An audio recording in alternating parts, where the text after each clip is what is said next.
RMC, Apolline Matin. Apolline de Malherbe. Il est 6h42 sur RMC, bon réveil. À vous de nous dire. Séparer le bon grain de l'ivraie, mettre les bons d'un côté puis les moins bons de l'autre, est-ce que c'est ça la solution pour relever le niveau au collège? Gabriel Attal a lancé le débat hier pour les maths et pour le français où le niveau des élèves de 6e est très inégal. Le ministre de l'Éducation, il imagine des groupes de niveau.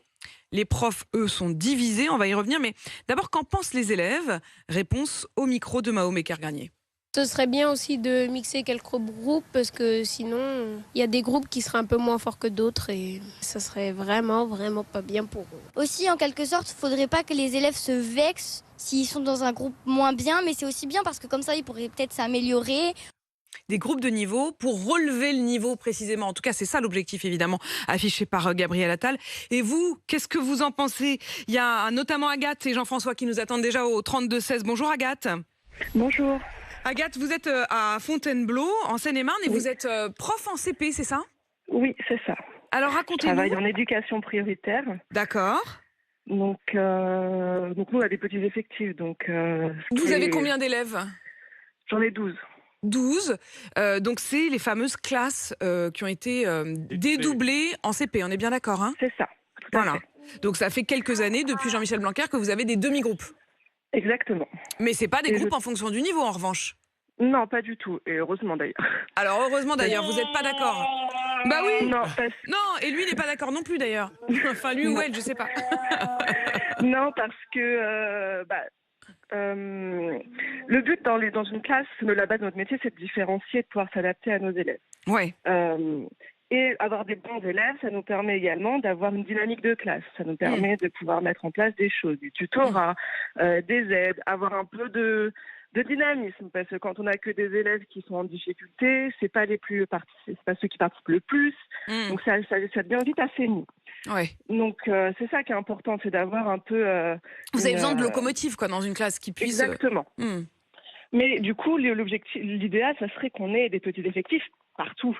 Avoir 30 élèves en primaire, en maternelle ou au collège lycée, c'est juste pas possible en fait. Il faudrait qu'on puisse avoir des petits groupes de 18 élèves maximum pour qu'on puisse faire notre métier comme il faut.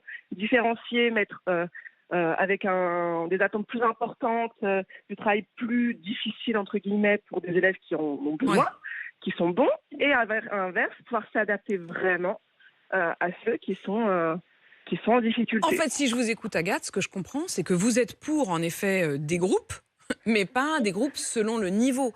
Des groupes pour qu'il y ait moins d'effectifs. Vous avez connu les deux, j'imagine, Agathe, parce que je ne sais pas depuis combien de temps vous êtes prof, mais est-ce que vous avez connu... Donc vous avez connu les classes à 30 élèves, et puis vous avez connu le moment où on a décidé de dédoubler les classes de CP et de CE1. Exactement. Et pour vous, ça a vraiment changé les choses pour les élèves et pour votre manière d'enseigner? Oui, on peut vraiment suivre nos élèves. Quand on a un groupe de 25, 30 élèves, il y a ceux qui sont dans la masse, on va dire, qu'on va avancer à leur rythme. Ceux qui sont vraiment en difficulté, prendre le temps d'être avec eux, c'est laisser 25 autres élèves de côté, donc c'est juste pas possible. Ouais. Ceux qui sont bons, ils font leur travail et puis quand on a le temps, on va leur faire un peu d'aide. Mais en fait, on peut pas, c'est pas ça notre métier, c'est pas ça comme ça qu'on veut le faire. Ouais. Nous, c'est être au plus près de ce que nos élèves ont besoin de faire. Et qu'on ne nous donne pas la possibilité de le faire. C'est très intéressant aussi votre témoignage sur cette question-là. Donc pour le coup, autant la réforme,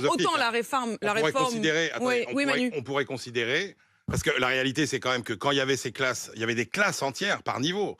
Il y a très longtemps, avant les grandes réformes du collège, vous aviez les classes avec les meilleurs, les moins bons, etc. Et c'était une catastrophe. C'était une catastrophe. Vous avez vécu, Nicolas ? La réalité, c'est que le collège unique, ça a été aussi une catastrophe. Ah, visiblement, ils sont pas d'accord. Agathe, on poursuit le débat sur le plateau, mais je vous écoute.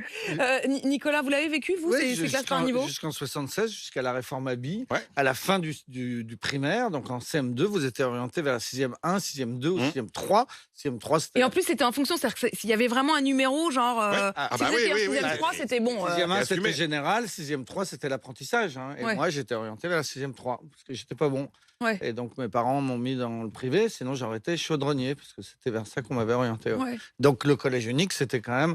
il y avait vraiment On a cessé d'orienter les enfants à 11 ans. Jusqu'en 76, à 11 ans, votre avenir était tracé selon votre niveau scolaire. Manu. Sauf que le débat, Nicolas, c'est de dire on a freiné les bons. C'est-à-dire qu'en gros, c'est toujours la même histoire. Parce que c'est bien d'être dans une classe où on te dit ah ouais, ce serait bien que votre fils soit une locomotive, mais toi, t'as pas envie que tes enfants jouent un rôle social. Et la réalité, c'est qu'on a freiné la progression des bons. Et que si on est aussi nul dans tout un tas de matières aujourd'hui, même au niveau mondial. Je veux dire, En particulier les maths, qui est quand même un des... C'est pas, honnêtement, c'est un débat philosophique. Est-ce qu'on freine les bons? Oui, mais c'est un débat philosophique, y compris sur la question de l'égalité des enfants. C'est-à-dire qu'effectivement, à partir du moment où l'école... Moi, spontanément, je vais être tout à fait honnête, spontanément, j'entends tout à fait ce que dit Est-ce que Agathe, les excellents élèves, on doit les rendre médiocres? Bah oui, mais bon, si votre élève, c'est un débat philosophique. si votre élève il a plus de difficultés et qu'on vous dit... Ça veut pas dire qu'il faut pas l'aider. On va le mettre dans la 6e, qui est celle qui est au bout du couloir, un peu mauvaise, c'est quand même compliqué. Agathe, vous nous avez donné votre témoignage, je voudrais que vous restiez et que vous puissiez entendre celui de Jean-François. Bonjour Jean-François.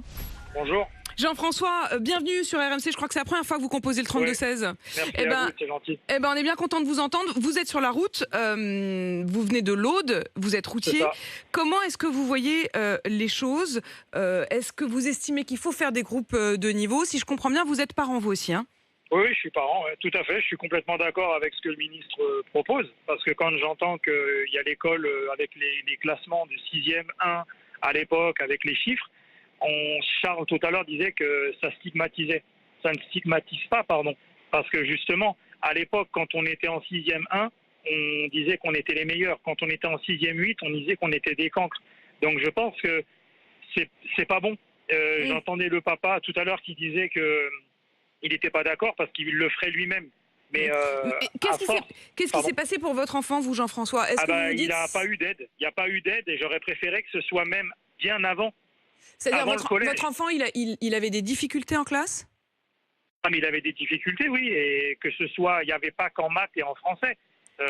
Vous pouvez avoir, pour moi, il y a même l'histoire, il y a tout. Il y a des enfants aujourd'hui, ils ont des lacunes en tout. Mais est-ce que ça veut dire, Jean-François, si je prends votre témoignage, que si, je sais pas quel âge il a votre fils aujourd'hui?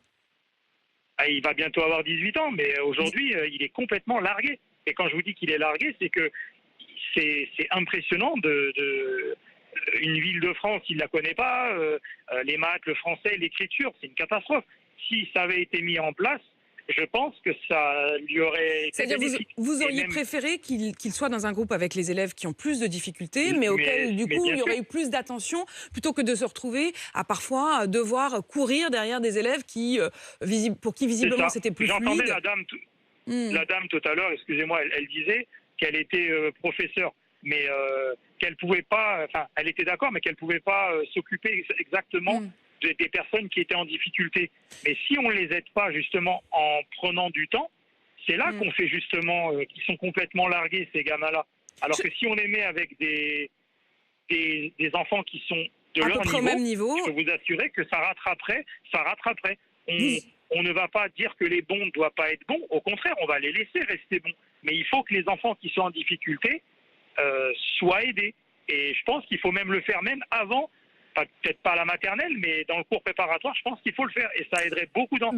Elle va vous répondre, Agathe. Et Jean-François, je trouve votre témoignage intéressant parce qu'en plus, quand même, c'est habituellement, et c'est vrai que vous disiez, Manu, on pense aussi aux parents dont les élèves sont bons et qui se disent, faut que j'avance. C'est intéressant aussi d'entendre que Jean-François, vous auriez aimé que votre fils il soit plus aidé et qu'il soit pas en concurrence avec des élèves pour qui c'était peut-être plus fluide. Agathe. Non, pas du tout.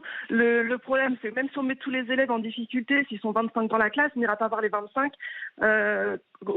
aussi régulièrement qu'il le faudrait, aussi intensivement qu'il le faudrait pour les soutenir, pour les aider, pour les accompagner.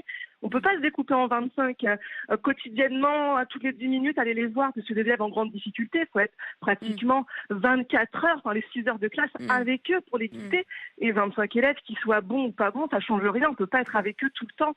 En fait, pour vous, le problème, Agathe, c'est le nombre d'élèves dans les classes. Et encore, vous dites 25 la plupart du temps. En réalité, c'est en effet 30, voire 31 dans des classes. Agathe, c'est l'anniversaire de la maîtresse ? Oui. Ouais. Donc, bon anniversaire. On espère que vos élèves vont vous le souhaiter quand même. Vous leur avez dit ou pas ? Non.